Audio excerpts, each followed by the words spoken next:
அகமதாபாத்தில் விமான விபத்து நடந்த இடத்தை நேரில் பார்வையிட்டேன். பேரழிவு நடந்தது மிகுந்த வருத்தம் அளிக்கிறது.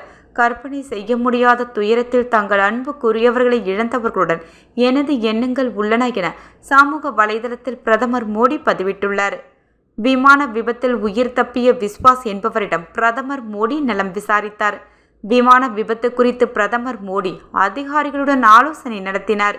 முன்னதாக அவர் விபத்தில் காயமடைந்தவர்களை நேரில் சந்தித்து ஆறுதல் தெரிவித்தார். குஜராத் மாநிலம் அகமதாபாத் விமான விபத்து ஏற்பட்ட இடத்தில் பிரதமர் மோடி நேரில் ஆய்வு செய்தார்.